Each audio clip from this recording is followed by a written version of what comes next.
Greetings, sir. He's one of the most colorful characters in gaming. Lord British and Richard Garriott are really the same person. Some people would think that he was a little weird. Who helped jumpstart a genre. He got his foot in the door before anybody else in the massively multiplayer market. He evolved with the whole PC industry and then blazed the path for the massively multiplayer. There were humble beginnings. The three-car garage became our manufacturing and shipping department. And emotionally trying times. And I would be literally curled up in a fetus position on a chair in physical pain. I mean, literally gut-wrenching physical pain about the nightmare of what is about to happen to us as a company. And things weren't always what they seemed. And it was very clear there was not a match at all. But he left a lasting legacy. There are very few people who stay on the cutting edge of an industry like this for 20 years. He didn't start the RPG genre, but he certainly reinvigorated it in the early 80s.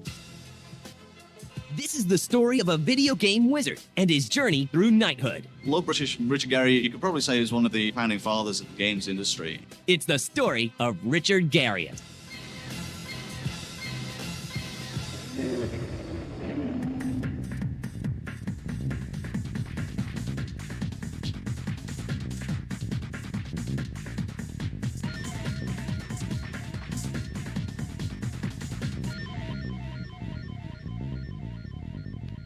T-minus 10, 9, 8. As a child, Richard is literally surrounded by space. 1, 0, ignition, liftoff.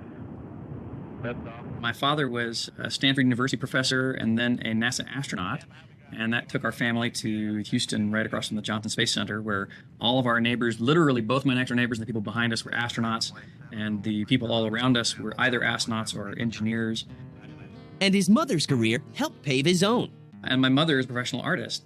And so if you really think about what computer games are, you know, computer games are high-tech art, engineering art. And so it was really a perfect background for getting into this business.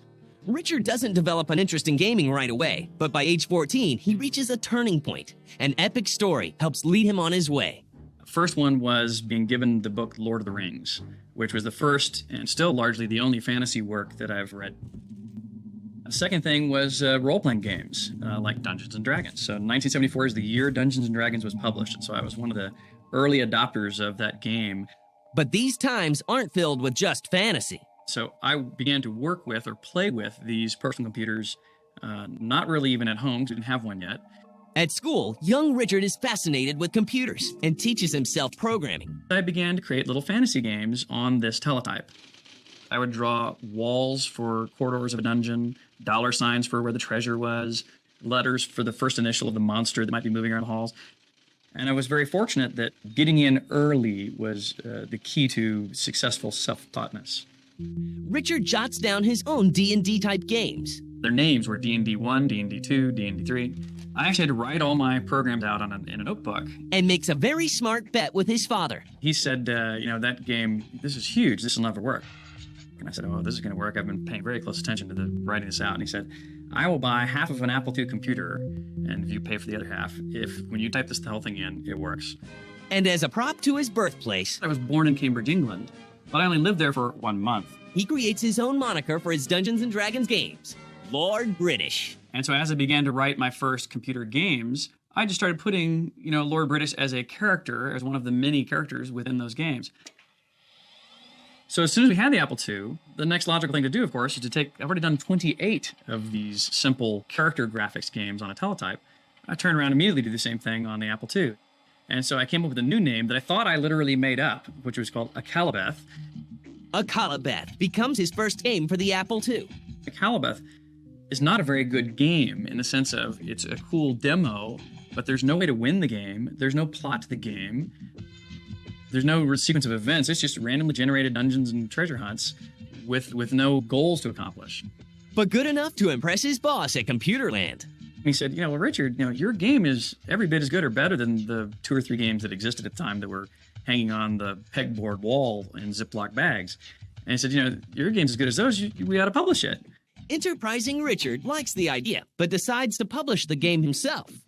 So I went out and invested what for me was a ton of money, $200, And I went literally just a few doors down and went to the print shop, and I had these printed up and had my mother draw me some pictures to put on the front of it as graphics. And we started hanging them on the pegboard in the store there, and about 20 copies sold in a few days there on the store wall, when suddenly I got a call from California. And that call represents the opportunity of a lifetime. It's from a game company called California Pacific. So I flew to California on their ticket, and they handed me a contract, said we'd like to publish your game nationwide, so I signed the contract. My royalties were $5 a unit, and they sold about 35,000 copies of those. And if you do that math, that's about $150,000 for a high school senior.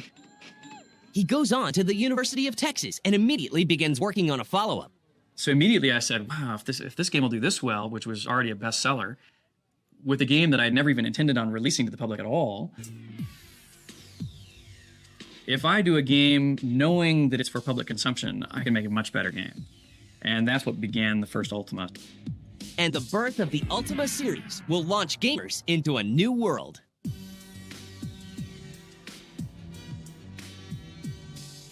It's filled with unusual creatures and medieval environments.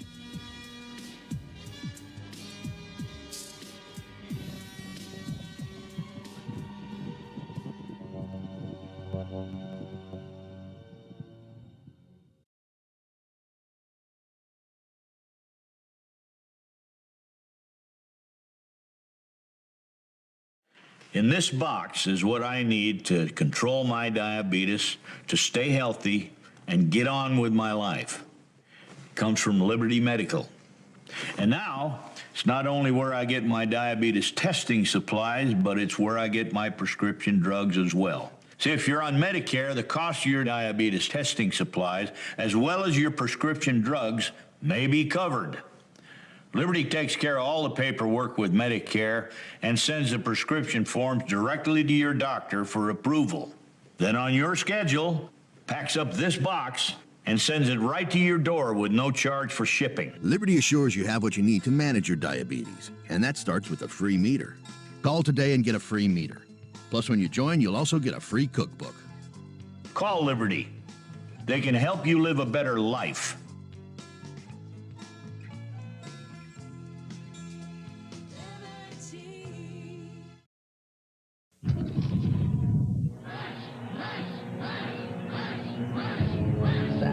Creatures, our world needs you. The time is now. Let us team up. Let us power up. And maybe even blow up. And think up. Hard world. Like a Odyssey Space 14.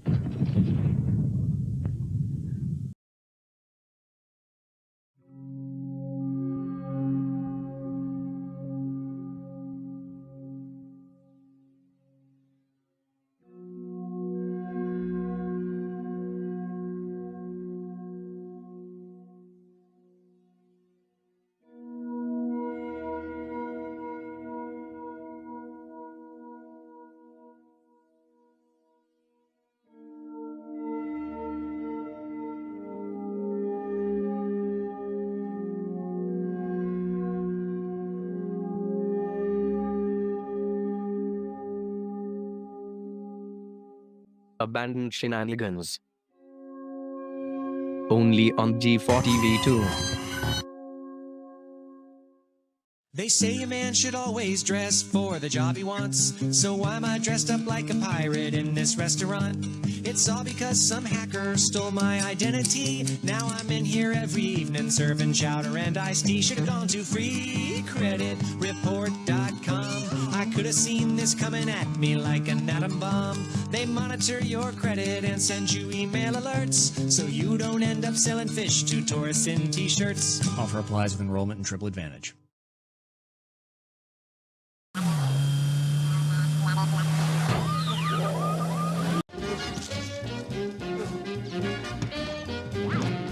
Oh, that's gonna leave a stain.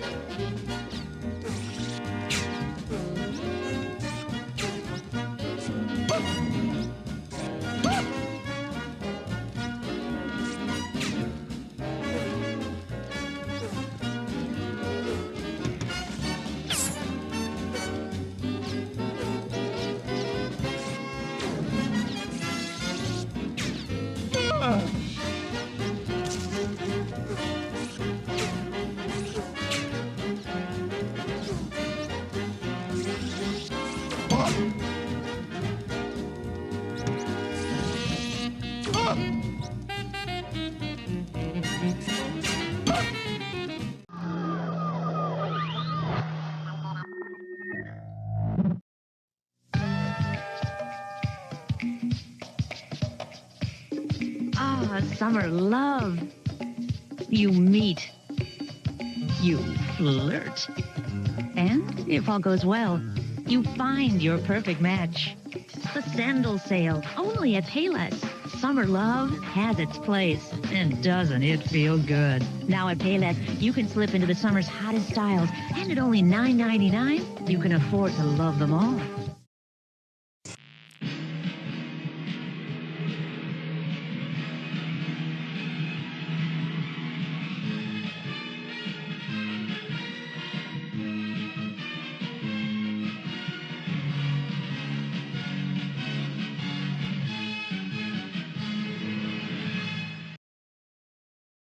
Okay, here we go.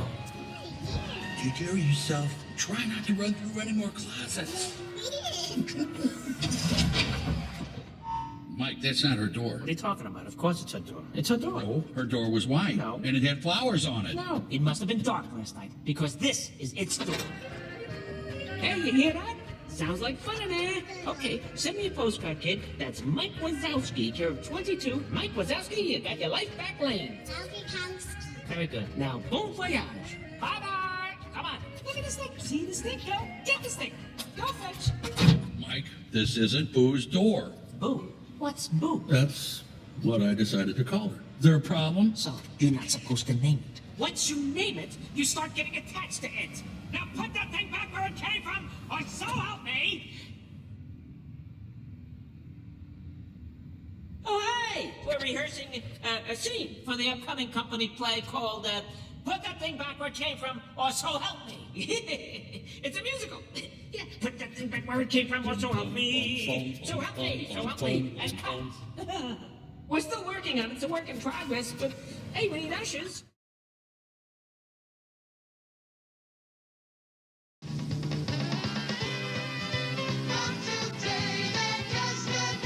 Pathmark has more choices and more ways to save during Half Price Month. Tyson boneless chicken breasts, half price. Land O'Lakes butter, half price. And Del Monte vegetables, buy 4 cans for $1.76. That's half price.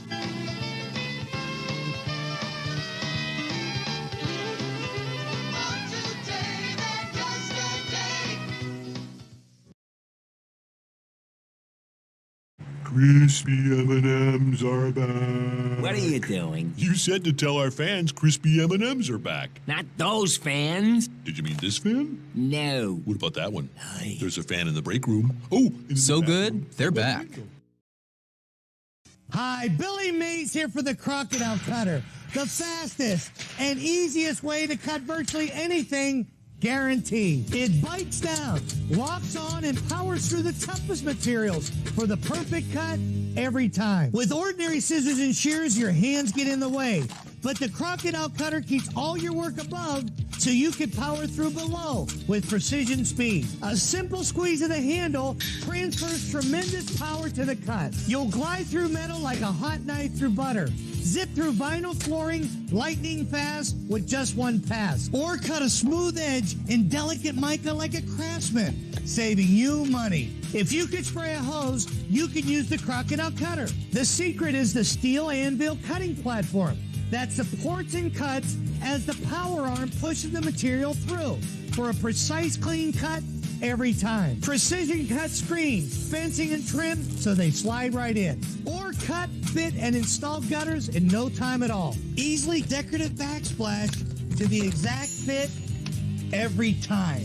Use it in the garden, the workshop, and for hobbies and crafts, it's a must. During this special TV offer, you'll get the Crocodile Cutter with 3 power arms for cutting metal, plastic, and curves, plus the carrying case for only $19.99. As a special bonus, we'll also include this glass and tile cutter. Cut tile, smear, and glass with the accuracy of a pro.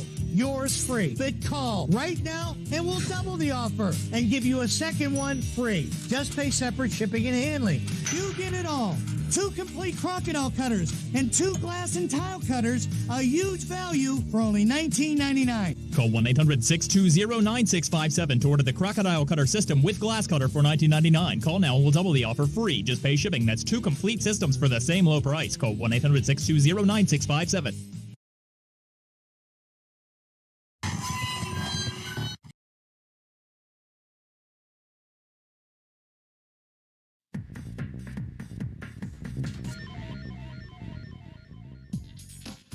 In 1980, the creative computer programmer Richard Garriott begins working on a world that would change RPGs forever.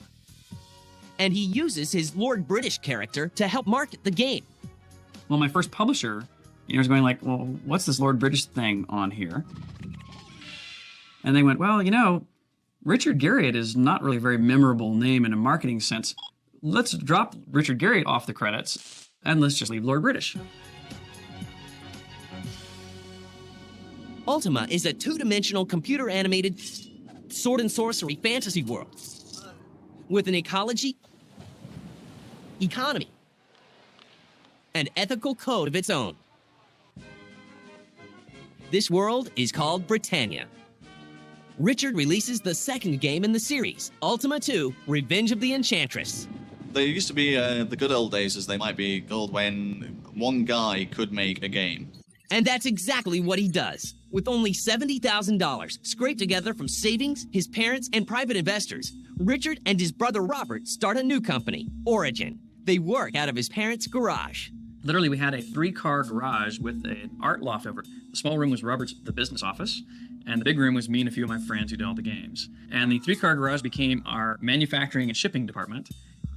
Richard works at Origin while still attending classes at the University of Texas at Austin. But he gets a serious wake-up call. I was taking an assembly language programming course at UT, and I actually flunked the class. And it was the first class I'd ever flunked. And it was what I was doing for business. That told me, anyway, that I had to make a choice of doing one or the other. It was actually very different. My parents were extremely supportive. They were like, well, heck, no question, go do the gaming stuff. So he drops out of college and pursues gaming full-time. And in 1983, he publishes his first game under the Origin label, Ultima 3 Exodus. Once we published Ultima 3 through our new company, Origin, we moved out of the house. And Origin really begins to take off. At the time, those games were incredibly loved. They really were. They had such a following. After I'd written 3 games, I now realized, okay, I know how to do the basic structures. Now I want to make a good game. The result is Ultima 4. Ultima 4 took 2 years. It was the first time I actually really sat down and tried to truly create a world, tried to create a back history, tried to create purpose to your existence as a player. This 4th installment introduces the 8 virtues and the Avatar, a role model hero that has to stand tests of morality. So I wanted to create a game where if you were going to win, you actually had to walk the straight and narrow. And I was worried that people would think I'd gone way off the deep end and that I was kind of preaching. And so I actually was worried that Ultima 4 might be a flop. A flop it wasn't. Ultima 4 sells more than 200,000 units, and Origin becomes the darling of the industry. Those games were so successful in sort of picking up that, in that they were classic fantasy of being the good guy, of rescuing the princess and slaying the dragon, and those kind of classic stories. Richard has big plans for the next installment of the Ultima series, but it will come with a hefty price. He must make a tough decision. So we sat down to make this decision of what are we going to do? If we quit now, we could walk away with millions of dollars. Good odds we're going to be millions in debt, and I would be literally curled up in a fetus position on a chair in physical pain, literally gut-wrenching physical pain about the nightmare of what is about to happen to us as a company. And in 1992, Electronic Arts, a San Mateo computer game company, comes to the rescue, buying Origin Systems for $30 million. EA has become a powerhouse for probably very good business reasons. It obviously just fundamentally knows what it's doing, and being able to support companies like Origin and appreciate the brands in. For selling Origin was worth a number of millions of dollars. So it was clearly a whole other plateau. Origin digs into EA's deep pockets and begins working on a new installment of Ultima that has a twist. All the time we've been creating these solo player games, we've always gone, wouldn't it be great if my buddy could come with me too? The boys at Origin put the game to the test. So we actually put up on our website, we said, hey, anybody that wants to come beta test, we want you to pay us $5 to send you a disc for the privilege of beta testing. And we had 50,000 people send us $5. Oh my gosh, we were right. We've hit on something really big. In 1997, Ultima Online is released. With the launch of Ultima Online, he got his foot in the door before anybody else in the massively multiplayer market. Ultima Online marks the beginning of a new age in online social interaction and gaming. It goes far beyond the text-based single-player adventure games. Just sitting in there and typing and the text appears above the head of your avatar, and then you see somebody else actually respond and talk to you, and all of a sudden you've done something that you've never done before. With a special appearance from Lord British himself. Part of the Ultima mythos is always that I, Richard Garriott, get to go to Britannia, and I play Lord British while I'm there, but it's really me. But Lord British is not immortal. I would hear back from players, and almost always they would kind of snicker and eventually say, oh, by the way, also, I took great joy in killing you. And I was like, hey, that's not good. So I began to create future Ultimas with code in place to protect Lord British from being killed once I realized people were doing this. Then people would write in and say, I found a way to kill you anyway. As the Ultima series grows in popularity, so does the Lord British persona. Richard shows up at trade shows wearing the regal garb. Lord British and Richard Garriott are really the same person. I have, of course, an extremely well-grounded sense of reality. He felt he could crown himself, and he'd make himself a king. I mean, you got to give him credit there, only a lord. It's serious. He hasn't given it up, and it's a persona that he's pursued, and most people refer to him as Richard Lord British Garriott. He's absolutely serious. In the United States, it actually always went over very well. In Japan, it actually went over very well. But I have to tell you, the one place it did not work was England. In England, not just anybody gets to be a lord, not even Richard Garriott. First press member walked up into the room and kind of looked at me sideways and gave me the once over. He said, so what the hell are you supposed to be? And it was like, I was crushed. It was like, and I had to spend the rest of the day there, and I had already signed up to do like 3 days of this, and this was the first member of the press. And it was a total disaster. Richard's D&D style crosses over into his very real life as he builds a castle in Texas. It was stocked with trapdoors and secret areas and all this cool stuff. But a very real-world invasion shakes Richard up. Well, at 3:30 in the morning, there's a big crash. I wake up, so I actually go to my closet and I grab a gun and I call the police. And I crack open my bedroom door, and I look out my bedroom door with the police on the phone and the gun in another hand. And police say it's going to be 15 minutes before they can get there. Well, we have this 5-minute stare down, and this person then turns around and starts walking down my stairs. And so I'm going, hey, I've just said stop or I'll shoot. So I aim off to the side and pull the trigger. Doesn't faze this person. Doesn't even hear it. They finally get there 5 minutes later, find this guy. He's in one of my bedrooms, and police come in and, push him to the ground rather forcefully and handcuff him. And it turns out this person's had a serious psychotic break. But a home invasion isn't Richard's biggest problem.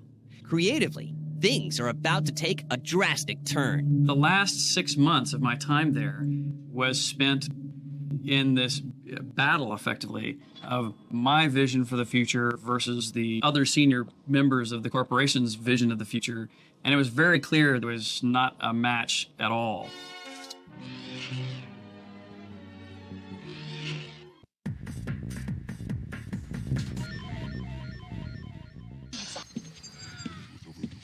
For 8 years, Origin and game giant EA were seemingly a match made in heaven. Together, they created one of the most successful role-playing game franchises, the Ultima series.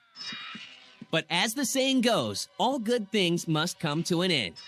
EA wanted him to do games that he didn't want to do. They asked him to make like simple little Java-based online games. We need your help. And he really had no interest in doing that. You are a fool.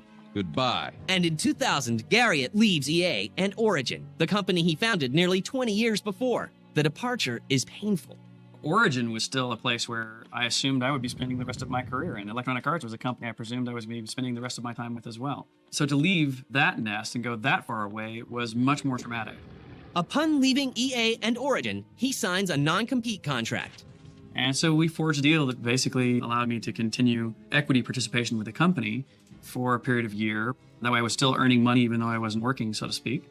And during that same period of time, they had use of Lord British within the Ultimas. So it was a good mutual deal. I have no time for you. And then Lord British left. He takes a year off to set out on a real-life adventure. We went to Russia and did cosmonaut training, where we did the neutral buoyancy tank with in spacesuits, with zero-G parabola flights. We went to Africa on safari. We took submarines down to on a treasure hunting trip. Meanwhile, the online world continues to grow. Korean-based NCSoft releases Lineage. It quickly becomes the most played game in Asia. So Lineage, which is phenomenally popular in Asia with 4 million players, is having a much more difficult time here in the United States. NCSoft sees Garriott as the gaming tycoon with enough status to bring Lineage and its success to the US. Even before we met the folks at NCSoft, they already were, beta testing Lineage here in the United States and only had, a few hundred players playing it.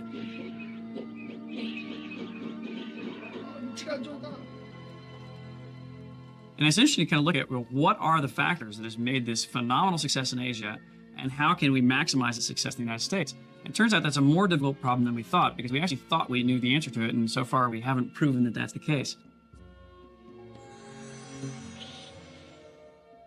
Lineage is a fabulous game about regional conquest. So there's a great political game about ownership of property, command of these castles, and the power that has within it, which is why it's so popular worldwide. However, the US audience is clearly much more critical of things like animation detail and presentation, which we knew, we had instincts to say that was true. It's just turned to be far more true than we had hoped. And Lord British is expected to be reincarnated. Oh, of course Lord British will be coming back in games.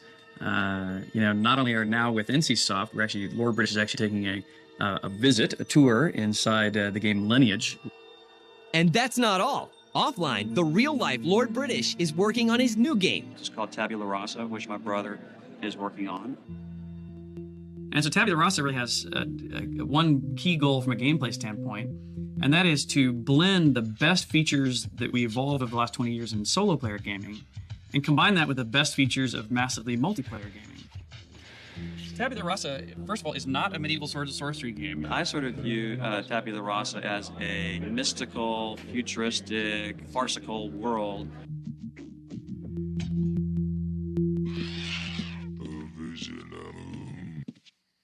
Well, if history proves itself, then any game bearing the Lord British name will be worth playing. I think that being involved with NCSoft, it'd be great to see that there's opportunities for him to be involved with these other projects. Our long-term strategy is to release a game, about 4 games a year. We're developing a lot of products internally. So one product is called Lineage 2. Lineage 2 is a fully immersive 3D environment versus the top-down view. We believe that with Lineage 2, we'll be able to keep a much more exciting pace to the game.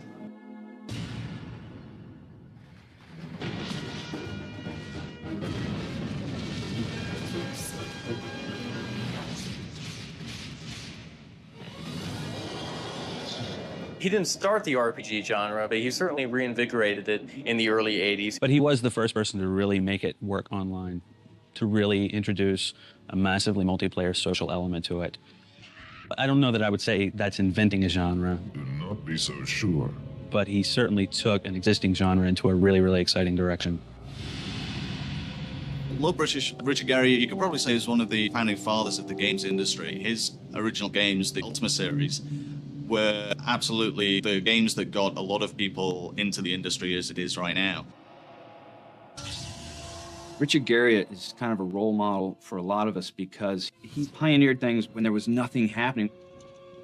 He showed with Ultima in the early beginnings that, one guy could make a big difference and trap a lot of people into these experiences. You could say that he's still on the absolute cutting edge of the industry, and there are very few people who stay on the cutting edge of an industry like this for 20 years. He evolved with the whole PC industry and the experiences he was creating, and then blazed the path for the massively multiplayer, with Ultima Online. I wouldn't be surprised if Richard Garriott again just surprises us out of left field with something that sets a huge evolutionary trend. I just enjoy making games that are ethical parables. May all of the virtues be with you, my son.